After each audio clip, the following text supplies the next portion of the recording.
Muy buen día, compañeros. Nosotros somos el grupo número 4 de Tipología y Lógica Estructural de la Universidad de San Carlos de Guatemala, de la Facultad de Arquitectura. En el presente video explicaremos lo que son los muros de contención y las cargas laterales. Mi nombre es Alejandro Galindo. Jorge Mérida, buen día, estudiante.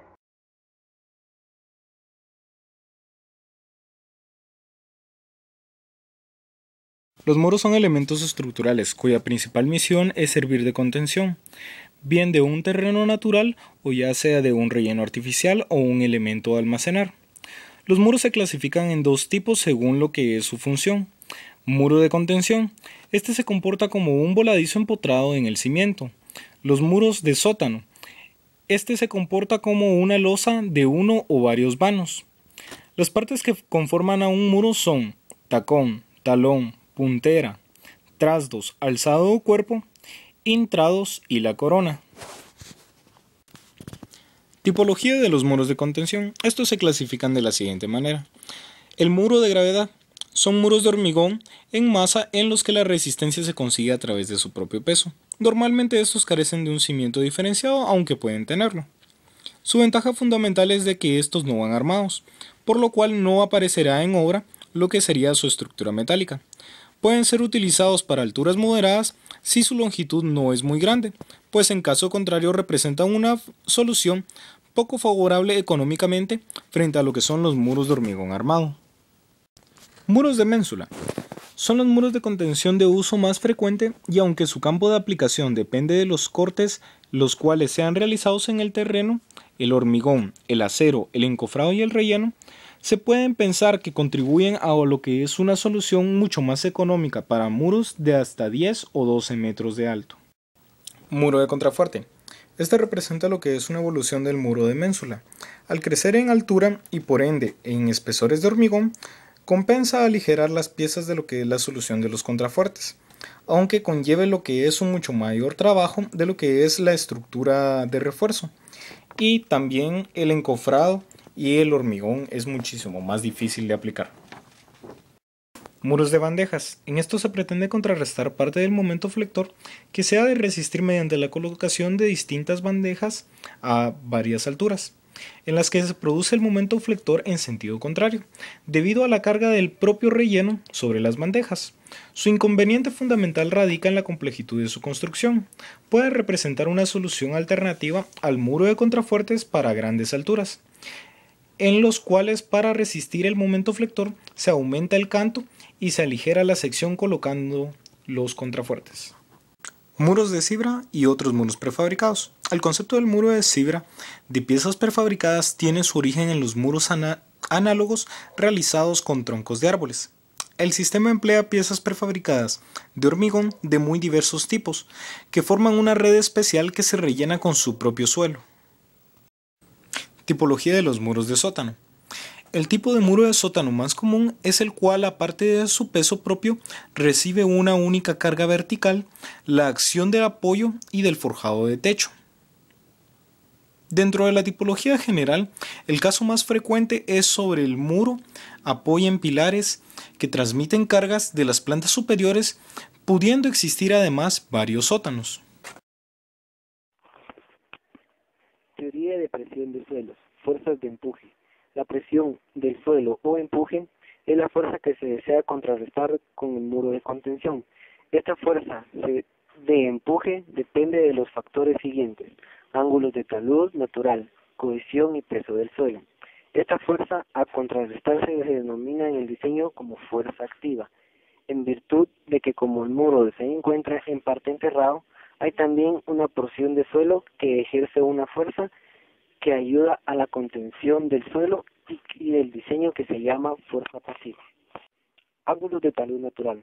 Cuando los materiales sin coherencia, tales como las arenas y tierras polvorientas, se abandonan a sí mismas, quedan en un monto limitado por los taludes suaves cuya inclinación siempre es la misma. El ángulo constante, así formado en el plano horizontal, se llama ángulo de talud natural.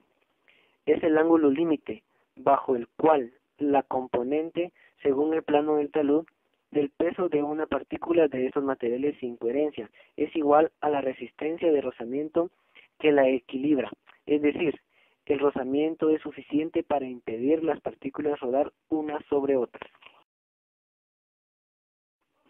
Entre los ángulos de talud natural más comunes se tienen los siguientes: arena seca del 30 al 45%, arena húmeda del 35 al 45%, arena mojada del 20 al 30%, arcilla seca del 30 al 40%, arcilla húmeda del 42 al 48%, tierra vegetal seca el 40%, tierra vegetal húmeda el 45%, tierra vegetal mojada del 30 al 35%, limo seco del 42 al 44%, limo mojado del 22 al 23%. La cohesión es la fuerza interior que actúa entre las moléculas del suelo, evitando que rueden libremente unas sobre otras, es decir, que les da coherencia. En realidad no existe suelo perfectamente incoherentes, aunque las teorías para calcular el empuje asumen masas de tierra sin cohesión, buscando el caso más crítico, ya que mientras más cohesivo sea el suelo, producirá menos fuerza de empuje. La cohesión hace que al existir un muro de contención, el plano de falla ya no sea del talud natural del terreno, sino que lleve un plano de falla con un volumen menor de tierra, que producirá una fuerza de empuje menor.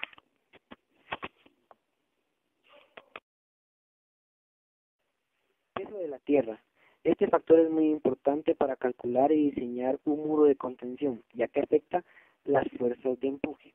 Entre los pesos de los suelos más comunes de nuestro medio se tienen los siguientes: limo seco, 1500 kilogramos sobre metro cúbico; limo mojado, 1900 kilogramos sobre metro cúbico; arcilla seca, 1500 kilogramos sobre metro cúbico; arcilla mojada, 1900 kilogramos sobre metro cúbico; tierra arcillosa seca, 1600 kilogramos sobre metro cúbico; tierra arcillosa mojada, 2000 kilogramos sobre metro cúbico; arena fina seca, 1600 kilogramos sobre metro cúbico; arena terrosa, 1700 kilogramos sobre metro cúbico; arena y gravilla mojada, 1900 kilogramos sobre metro cúbico; escombros mojados, 1800 kilogramos sobre metro cúbico; gravilla, 1850 kilogramos metro cúbico; tierra vegetal seca, 1400 kilogramos metro cúbico; tierra vegetal húmeda, 1500 kilogramos sobre metro cúbico; tierra vegetal mojada, 1800 kilogramos sobre metro cúbico;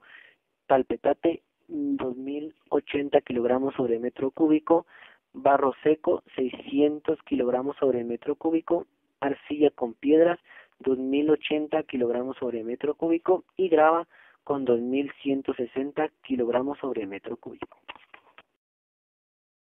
Otros factores que afectan a la presión de los suelos es el contenido de agua, que influye grandemente en la magnitud del empuje, variando desde cero, cuando el suelo está completamente seco, hasta la completa presión hidráulica, cuando está saturado.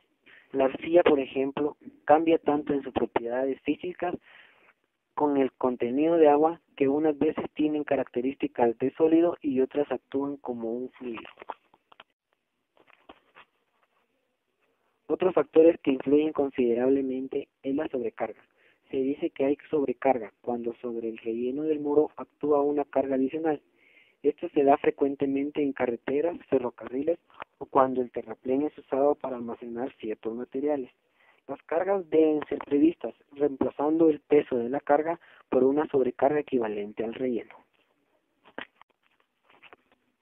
Para el cálculo de las fuerzas de empuje existen diferentes teorías, las cuales se pueden dividir en dos grandes grupos: teorías gráficas y teorías analíticas.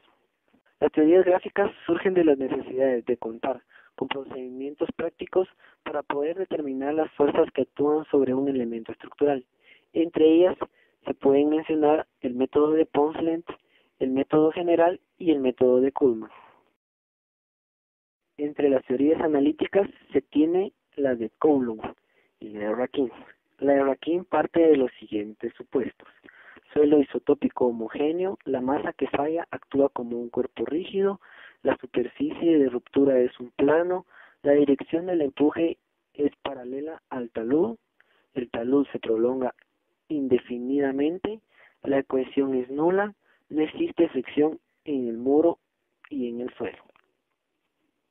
Esta teoría se basa en el caso particular de un suelo no cohesivo, caso en el cual la teoría se puede considerar exacta.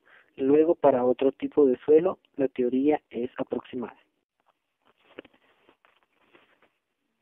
Drenaje. El problema más importante al proyectar un relleno es el de mantener el suelo seco. Se plantean dos problemas: sacar el agua del relleno para la construcción del muro y de mantener el agua fuera del relleno cuando el muro ya queda construido. Para eliminar este problema se dejan agujeros con un diámetro mínimo de 4 pulgadas a cada 2 metros máximo, tanto en dirección vertical como en dirección horizontal. A la entrada de cada agujero se coloca un filtro, generalmente de grava.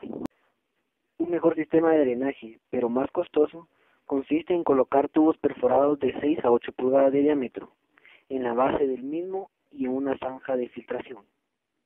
Se debe colocar registros en los extremos de tubo para su limpieza. Para suelos de baja permeabilidad, como las arenas limonosas y los limos, es necesario hacer una obra más elaborada. Una capa inclinada de material de filtro drenará todo el relleno y es fácil de construir. Cargas laterales. En pilotes.